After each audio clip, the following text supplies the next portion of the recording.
प्रश्नावली 2.1 में पहला प्रश्न दिया गया है, निम्नलिखित व्यंजकों में कौन कौन है? निम्नलिखित व्यंजकों में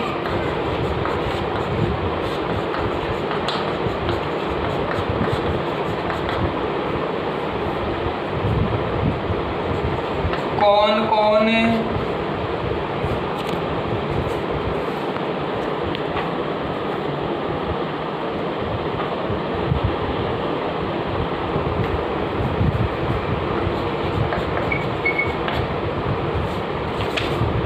एक चर में बहुपद है और कौन कौन नहीं? एक चर में बहुपद है और कौन कौन नहीं?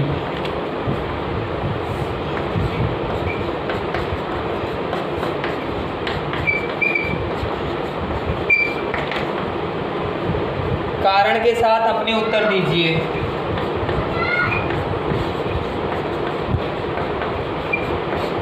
कारण के साथ अपने उत्तर दीजिए।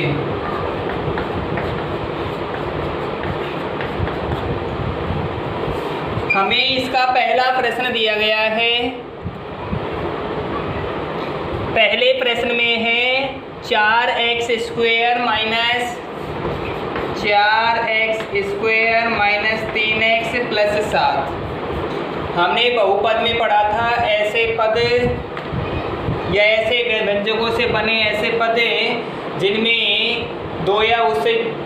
जिनमें चर एवं अक्षरों की संख्या 2 या उससे अधिक होती है, वो बहुपद कहलाते हैं।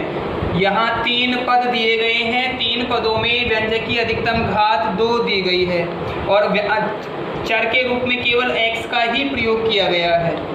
चर के रूप में केवल x का ही प्रयोग किया गया है, अतः यह एक चर में बहुपद है। कारण लिख दें, चर के रूप में केवल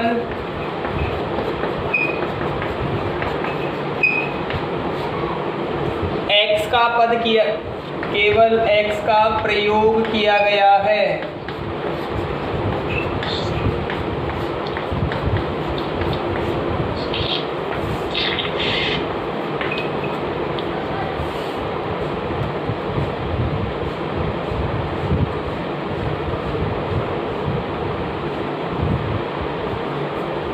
प्रयोग किया गया है, अतः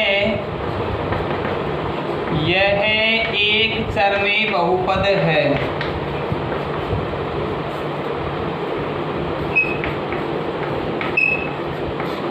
एक चर में बहुपद है।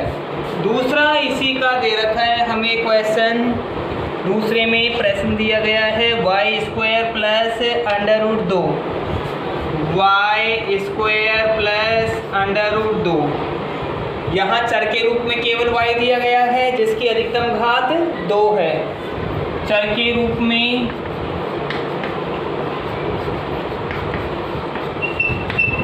केवल y का प्रयोग किया गया है।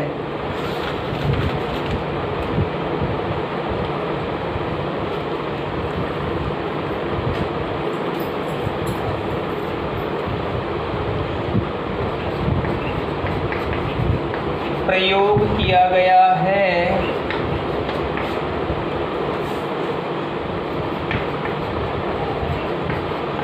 अतः यह एक चर में बहुपद है।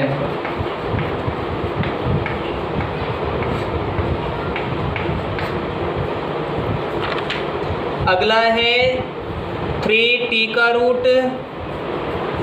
तीसरा नंबर 3√t प्लस t√2। यहाँ t का प्रयोग एक वर्गमूल के रूप में हुआ है और वर्गमूल वाली संख्याएं या वर्गमूल वाले व्यंजक एक बहुपद नहीं हो सकते। तो लिखेंगे यह बहुपद नहीं है, यह बहुपद नहीं है, क्योंकि y की घात एक वर्गमूल है। y का वर्गमूल किया जा रहा है। Number 4 y plus 2/y। Number 4 y plus 2/y। अब इस y की घात तो धनात्मक 1 है, लेकिन y बटा में लिया गया है। यदि इसे परिवर्तन करना चाहिए और इस y को ऊपर लेकर जाना चाहिए तो यह घात ऋणात्मक में कन्वर्ट हो जाती है। घात और घातांक वाले सब नियम में हमने पढ़ा था कि यदि कोई घात ऋणात्मक है तो उसका स्थान परिवर्तन कर देते हैं। यहाँ घात ऋणात्मक तो नहीं है, लेकिन चर का प्रयोग एक हर के रूप में किया गया है। जब इसे अंश के रूप में लिखेंगे तो उस समय इसका चिन्ह बदल जाएगा। यहाँ y की घात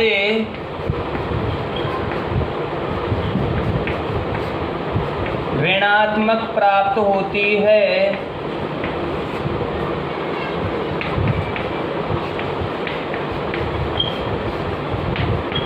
अतः यह बहुपद नहीं है।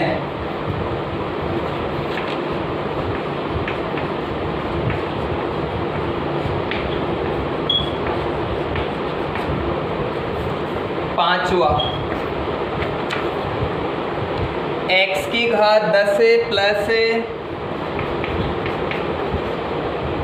y की घात 3 प्लस t की घात 50। x, y और t यहाँ 3 चरों का प्रयोग किया गया है।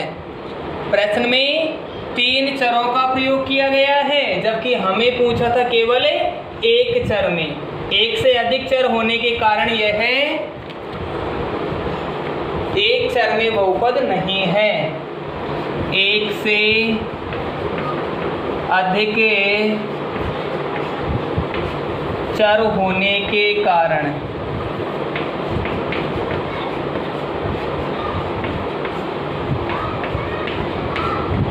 एक से अधिक चर होने के कारण यह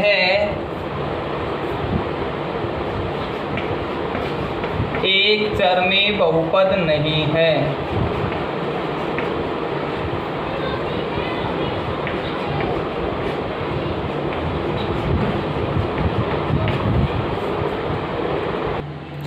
अगला प्रश्न है, निम्नलिखित में से प्रत्येक में x² का गुणांक लिखिए। प्रश्न नंबर 2, निम्नलिखित में से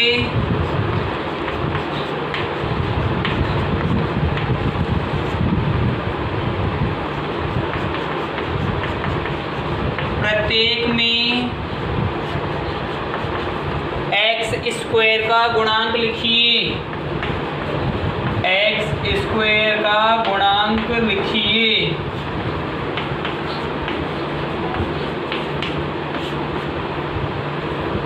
पहला प्रश्न इसी में दिया गया है 2 प्लस x² प्लस x। हमसे केवल x² का गुणांक पूछा है। x² अकेला ही है। अगर इसे किसी संख्या का भाग दिया जाए हमें x² ही प्राप्त होगा, और अगर x² को 1 के साथ गुणा किया जाए तब भी हमें 1 ही प्राप्त होता है। तो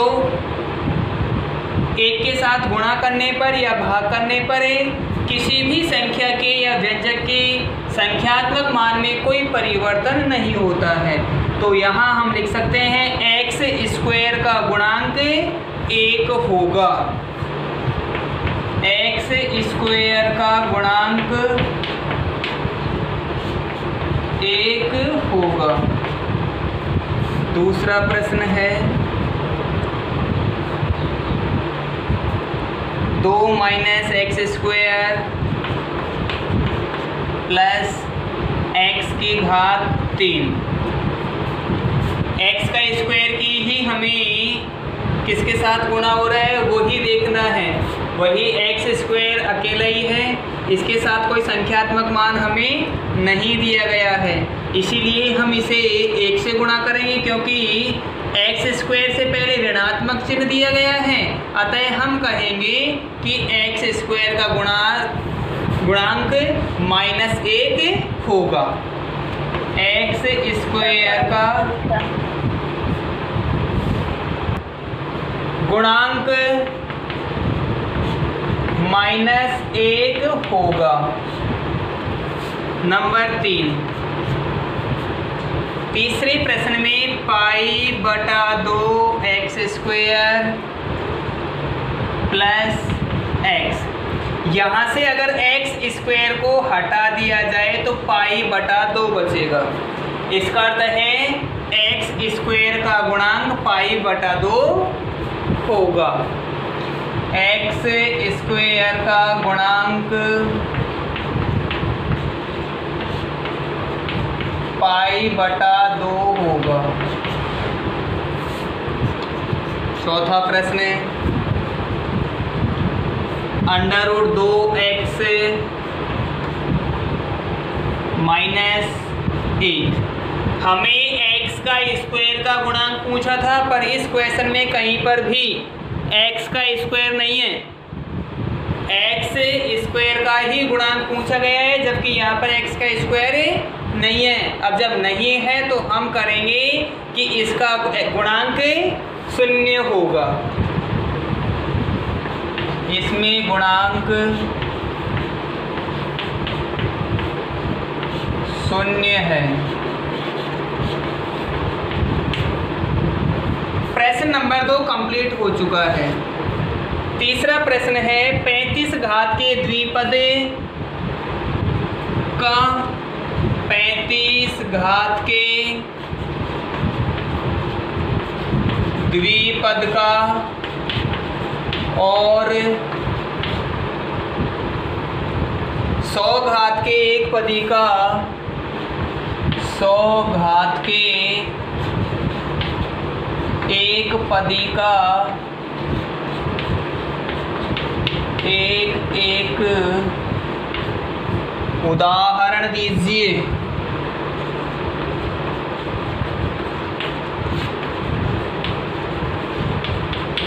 हम इसके लिए उदाहरण देंगे 35 घात का द्विपद। 35 घात का द्विपद अर्थात उसमें 2 पद होने चाहिए।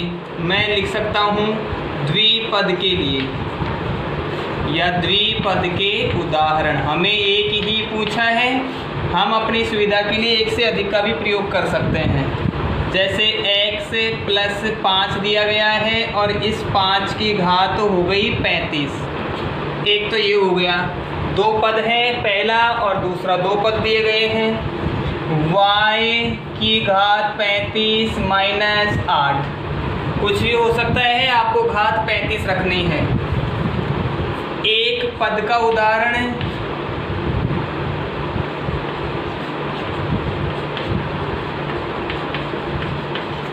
केवल एक ही पद हो। यहाँ हो सकता है x और उसकी घात 100, 5 की घात 100। कोई भी व्यंजक या कोई भी संख्या लेंगे उसकी घात हमें 100 ही रखनी है। प्रश्न नंबर 4, निम्नलिखित बहुपदों में से प्रत्येक बहुपद की घात लिखिए। निम्नलिखित बहुपदों में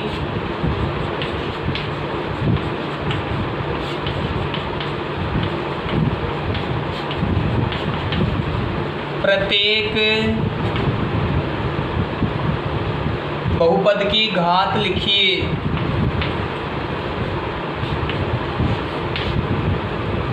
प्रत्येक बहुपद की घात लिखिए। यहाँ बहुपद की घात का तात्पर्य उस पद से है जिस पद की घात सबसे अधिक होगी। इसके लिए एग्जाम्पल क्या, पहला प्रश्न ही लिखते हैं हम। 5x³ + 4x² + 7x। इस बहुपद में घात 1 भी है, घात 2 भी है और घात 3 भी है। 3 तरह की इसमें घात दी गई है। हमें बहुपद की घात का अर्थ निकालना है, अर्थात हमें सबसे बड़ी घात को लिखना पड़ेगा। तो बहुपद की सबसे बड़ी घात है 3, तो लिखेंगे बहुपद की सबसे बड़ी घात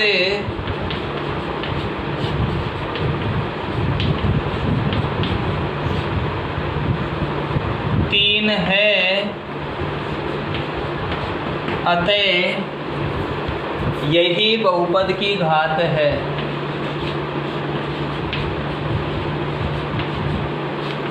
अतः यही बहुपद की घात है। इसी में दूसरे नंबर का है, दूसरा दिया गया है 4 माइनस y का स्क्वायर। बहुपद में सबसे बड़ी घात का मान हमें 2 दिया गया है। सबसे बड़ी घात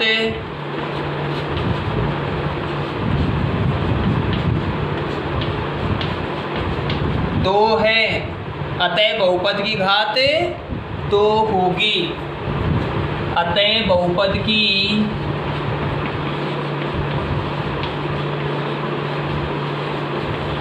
घात 2 है। प्रश्न का चौथे प्रश्न का तीसरा,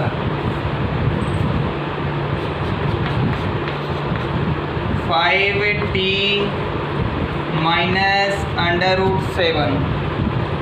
क्वेश्चन में चर के रूप में t का प्रयोग किया गया है और t की कोई घात नहीं दे रखी है, इसका मतलब घात 1 ही होगी। तो इसमें चर की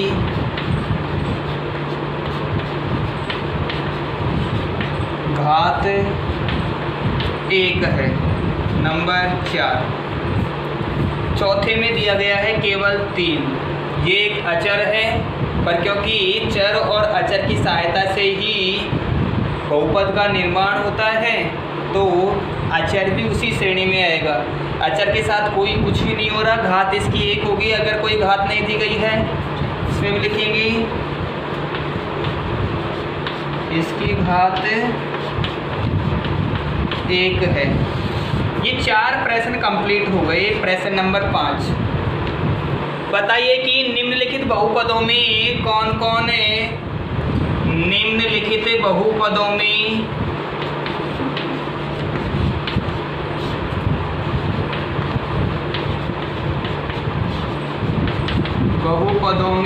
कौन कौन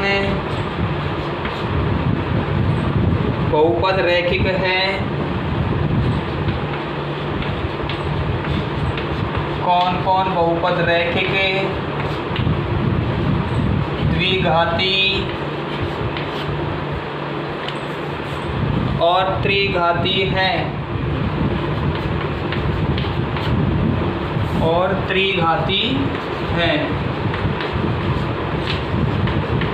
अब हमें विचार करना है, वापस पिछली पुनरावृत्ति पर जाएं। जिस बहुपद की अधिकतम घात 1 होती है वह बहुपद रैखिक बहुपद कहलाता है और उसमें केवल एक ही चर का प्रयोग किया जाता है। जिस बहुपद में केवल एक ही चर का प्रयोग किया जाता है और उसकी अधिकतम घात 1 होती है वह रैखिक बहुपद कहलाता है। जिस बहुपद में अधिकतम घात 2 होगी वह बहुपद द्विघात बहुपद कहलाता है तथा जिस बहुपद की अधिकतम घात 3 होती है वह बहुपद त्रिघात बहुपद कहलाता है।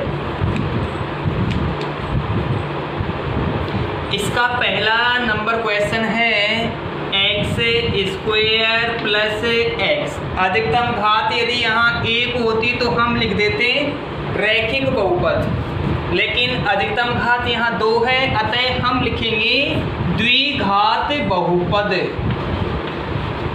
द्विघात बहुपद नंबर दूसरा, x माइनस एक्स क्यूब बहुपद की अधिकतम घात का मान 3 है अतः त्रिघात बहुपद।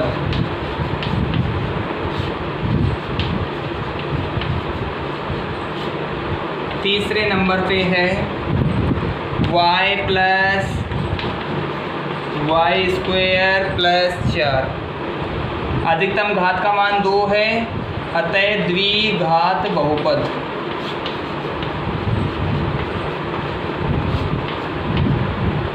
Number 4 1 plus x. कोई घात नहीं दी गई है, अतः घात नहीं दी गई है तो हम उसकी घात को 1 मानते हैं, और जिस बहुपद में घात 1 दी गई होती है उसे रैखिक बहुपद कहते हैं। अतः ये होगा रैखिक बहुपद। 5वें नंबर पे 3t। यहाँ भी कोई घात नहीं दी गई है, अतः रैखिक बहुपद।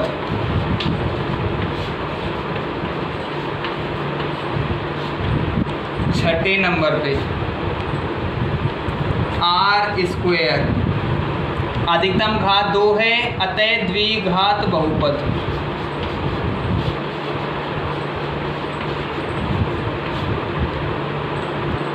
नंबर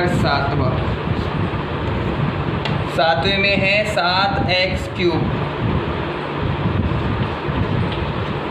अधिकतम घात 3 दी गई है, अतः इस बहुपद में त्रिघात बहुपद होगा।